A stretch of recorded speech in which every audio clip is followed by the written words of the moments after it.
us. Good evening, everyone. I am Luan Ruesink. I'm a current City Council member. I'm finishing up my 6th year serving as an elected member to the City Council. I have served the city as Mayor Pro Tem for the last 4 years, so since 2021, I believe. And what that means is whenever the mayor is unable to perform any of his duties, I step up and fill in. I'm the current commissioner for City Hall, so I assist City Hall with matters. And then previously to that, I was the commissioner for streets and utilities. So during that time, I learned a lot about plowing streets and filling potholes and things such as that. I'm an appointed member, voting member of the EDA board that I was appointed by the mayor, the current mayor. I currently serve as the chairperson for the executive committee for the Spring Valley Living Complex, our elderly living complex. I'm a graduate of Wyckoff Public School, and I grew up on a dairy farm just in between Wyckoff and Fountain. I currently work for the Mayo Clinic in a division of the legal department, and this past June I celebrated my 28th anniversary of continuous years of service, so that was an exciting accomplishment for me. I hold a bachelor's degree in paralegal studies and diploma degrees in medical and legal administration. So that was a fun accomplishment because I obtained my bachelor's degree as an adult going back to college with a young child. So that was a challenge for a few years there. I serve the Emmanuel Lutheran Church in Wyckoff, where I'm a lifelong member as their Director of Youth Education and Activities. I teach Sunday school and confirmation class, so that's been a lot of fun, being able to work with the youth. I also do lay ministry or pulpit supply ministry for area churches, and I'm legally ordained in the state of Minnesota. So I've been fortunate enough to be able to perform wedding ceremonies as far away as Montana and as close as just down the street to in our community center. So that's a fun opportunity for me to join couples together and perform services such as that. Growing up, I spent a lot of time in Spring Valley. My grandparents lived here and worked here. I had an aunt and uncle that lived here. So my family spent a lot of time in town shopping, visiting, doing things like that. And it was always a great achievement to receive the award of being able to go to the swimming pool with a friend, swim for a few hours as a reward. I have a love for the city of Spring Valley, and I have really enjoyed being on city council and learning lots of what it means to help a city run efficiently. So, thank you.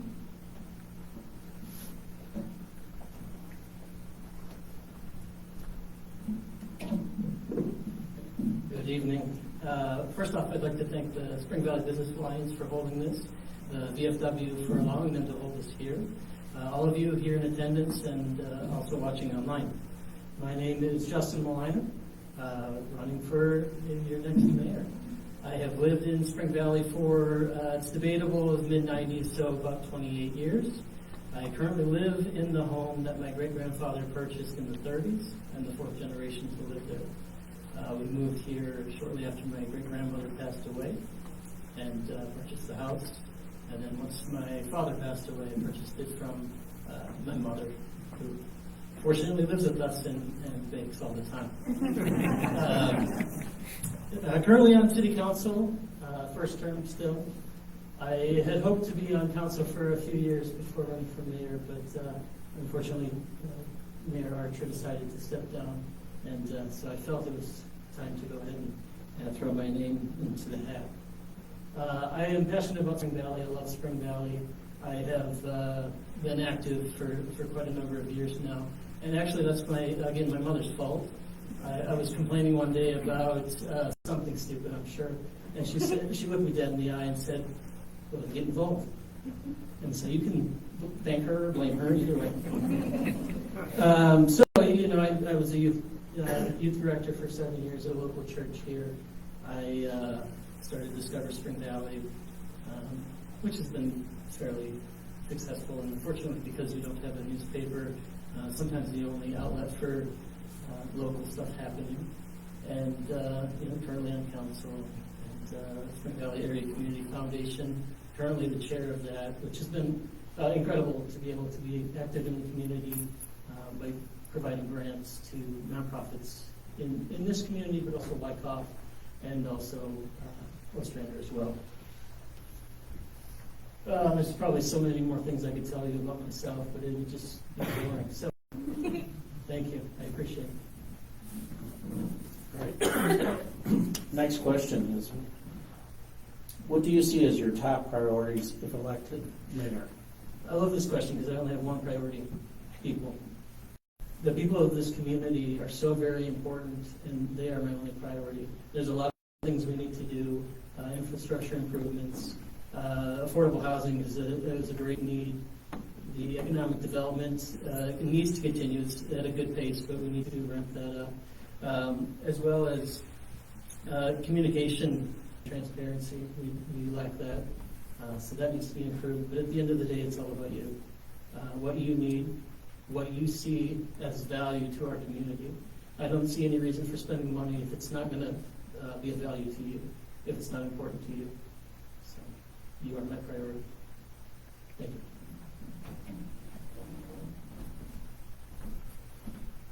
Could you repeat the question again, please? Sure thing.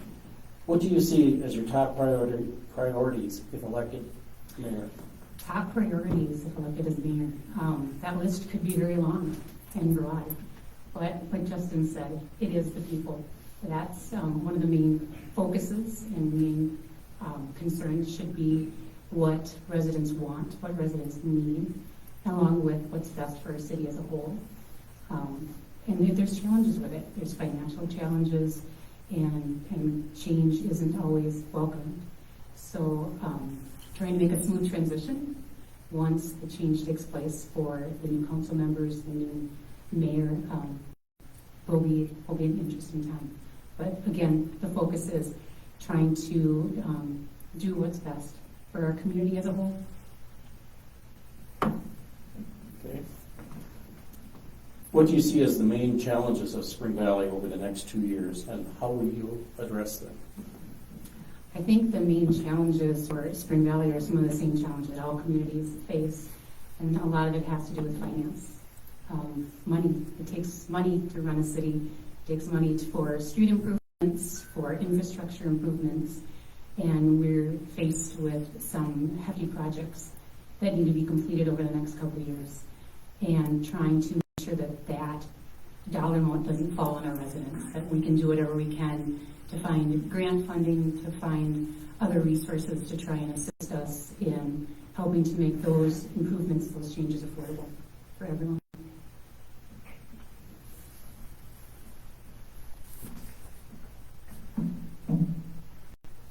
Yeah, so the main challenge is, like I said, infrastructure. In the next 4 to 5 years, we are looking at $35 million in absolutely necessary infrastructure improvements.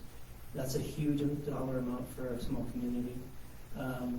We will be taxing people super heavy if that is what we have to do.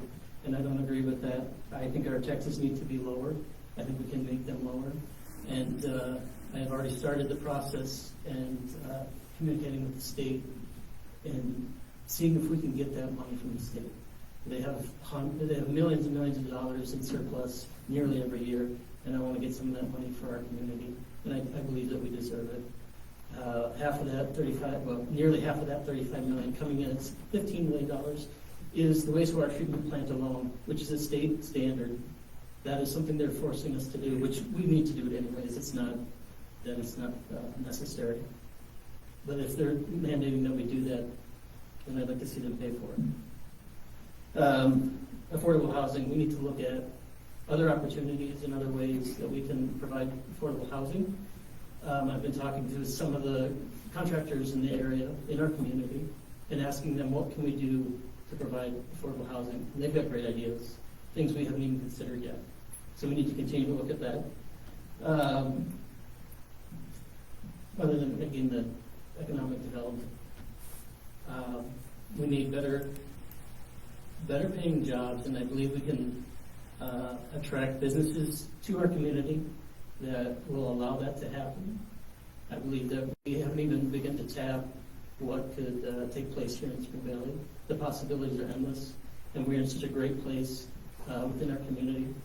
I was just speaking with someone here earlier tonight, and I bet, average week, 1,000 vehicles come through our community, whether it's an RV, a camper, a kayak, a snowmobile, a four-wheeler, side-by-side. They're all going north. Let's step into that.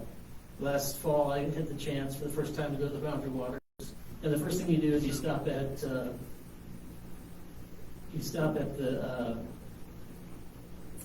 I forget the name of it, where you get your supplies. Then you stay in the bunkhouse, and the next morning you go out. That should be Spring Valley. We are the first community on 63 coming into Minnesota. Let's be the gateway to the north. Let's tap into that. Thank you. Yes, you're sitting up there. Yeah. Excuse me. One of you will be elected mayor, which creates an open seat. How will you fill that seat, and what criteria will you use for the selection process? Thank you. That's a great question. So the first time I talked to Luan after we filed, I said, best of luck to you, and I hope we can work well together in the future. We shook hands. I don't see any reason why Luan would have to be a whole council if I'm elected. I think she's a great person. And you may not know it, but Luan stands for, or the meaning of Luan is warrior or lion. She's fierce. I don't see any reason why she shouldn't continue to be a council. I hope that answers you. Well, let me clarify that. You have each of you have 2 years left on your term, so when one of you get elected mayor, there's still 2 years to complete. So I would assume that one of you would stay, the loser would stay on council, but Neither of us are losers. I see what you're saying. So, in my opinion, the community needs to decide. So they're going to elect 2 city council members because there's 2 seats that are open or available. So the third, naturally, in my mind, would be the next one. That answer your question? yeah. Okay. Thank you.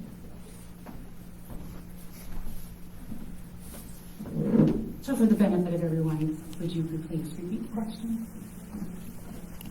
Certainly. One of the 2 of you will be elected as mayor, which creates an open seat. How will you fill that seat, and what criteria will you use for the selection process? Sure, there actually is a process in place. Typically what happens is people can apply for the open seat. We hold interviews. The council themselves discuss who they feel might be the best individual to fill that opening, or the council itself can make a motion to appoint someone to the open seat. So there's kind of 2 processes that typically take place. Because both Justin and I still have 2 years left to our term, and we're elected officials by you people to the city council, we would continue filling those 2 remaining years. And that vacant seat, again, would be filled either by appointment of the council, or we would hold a time frame in which to have interviews and then choose who we feel would be the best person to fill that position. Oh, that's right. Sorry, yep, I'm next. What type of leader are you, and what changes will you make to reflect your leadership style? I like to think that I'm typically a strong leader.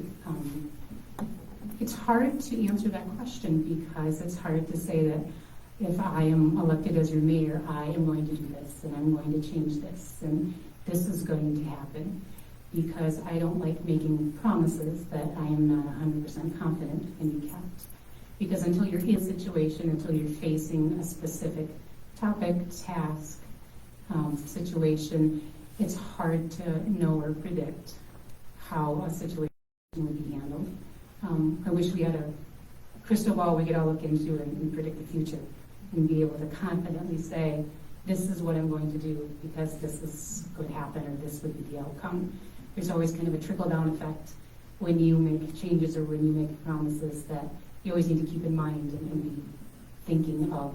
And so change is difficult, and so it's hard to say exactly what will be changed.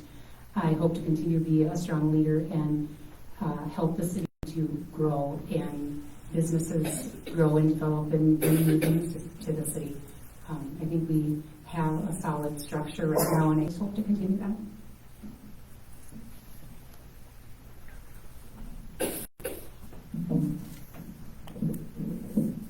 That's a great question, thank you. So when I was 19, I decided I wanted to run for mayor. I'm obviously a little bit older than that. I realized I was just smart enough to realize that I couldn't do it. And so I spent the last 25 years or so learning from great leaders, having mentors that are great leaders, and finding out what a great leader is. That has been very important to me and instrumental in my life in many ways, not just local politics. It's so important to be able to lean on those people, ask them questions, and find out where I'm in the wrong. Because sometimes people won't tell you you're wrong. They'll say something nice to your face. And so it's important for me to have those people in my life. And I think over the last 25 years, if I was to categorize myself in what kind of leader I am, I would say a visionary. Because I see what it is, but I also see what it could be. And so, the last 2 years on council, we have focused on a lot of trees, where I'm seeing the forest through those trees, and we're stuck just looking at these trees. And I want to get outside of that, because there's so much more that is possible.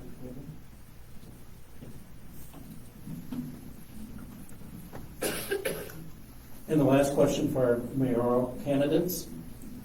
With no real room in the city budget as it stands now, how do you plan to revitalize Spring Valley so it can be a great place to raise a family? Again, a great question, thank you. I don't think we've totally explored all of the options quite yet. We have a great ADA director. He's doing a great job. But I think that we can push further and harder. And, the housing is an issue, the daycare is an issue, jobs are an issue. I work in Rochester. I don't want to go to Rochester every day. And fortunately, I get to work virtually most often. But I don't want that commute. I want to be able to live, shop, eat, conduct my entire life inside our borders. I don't want to have to go to Rochester. And I think that we can do that. I've already been speaking with other businesses in other communities like our own, asking them, you want to set up a second shop here? You want to come up and there's a great daycare center in Stewartville. I've been in contact with them. Do you want to come and set up the same thing here? And I'm hoping that will pan out as well. Who knows? But if that doesn't, we can model what most people are doing, but fit it to who we are. We can't copy what Lanesboro does because it works for them, but it won't work for us. We can pick and choose and kind of get a few things here and there and make our town our own and be able to succeed. Thank you.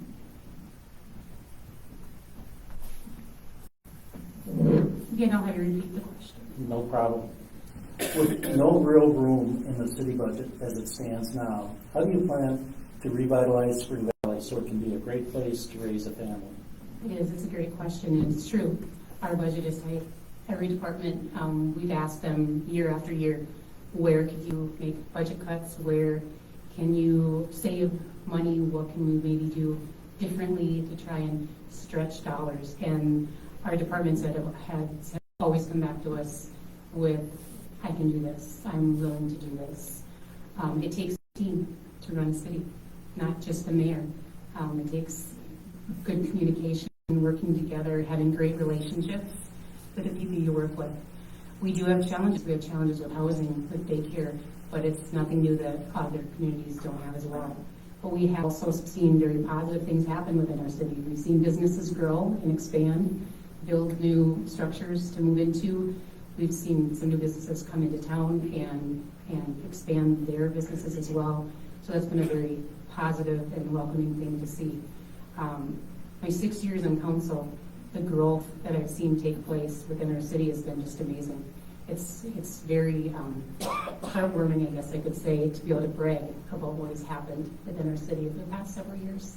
And I take great pride in saying that I live in Spring Valley and that I'm a member of the city council. I'm fortunate I get to work from home. Mayo Clinic allows me to work out of my home every day, so I get to shop locally. I get to go downtown like I did today to Valley Cafe and enjoy lunch and take part and see our residents and talk to people and hear their concerns. And I may not always have the answer, but I usually find it and get back to you with it. So challenges that happen every year, and it's something that we always have to try and deal with and make the best of what situations come our way. Grant money is another thing that we always try to work for and look for. We try to fund things through grant funding as much as possible, and I think we can maybe do better at some of the opportunities that we may have for reducing taxes, for finding ways to fund certain projects and make the tax burden on our residents less and more affordable.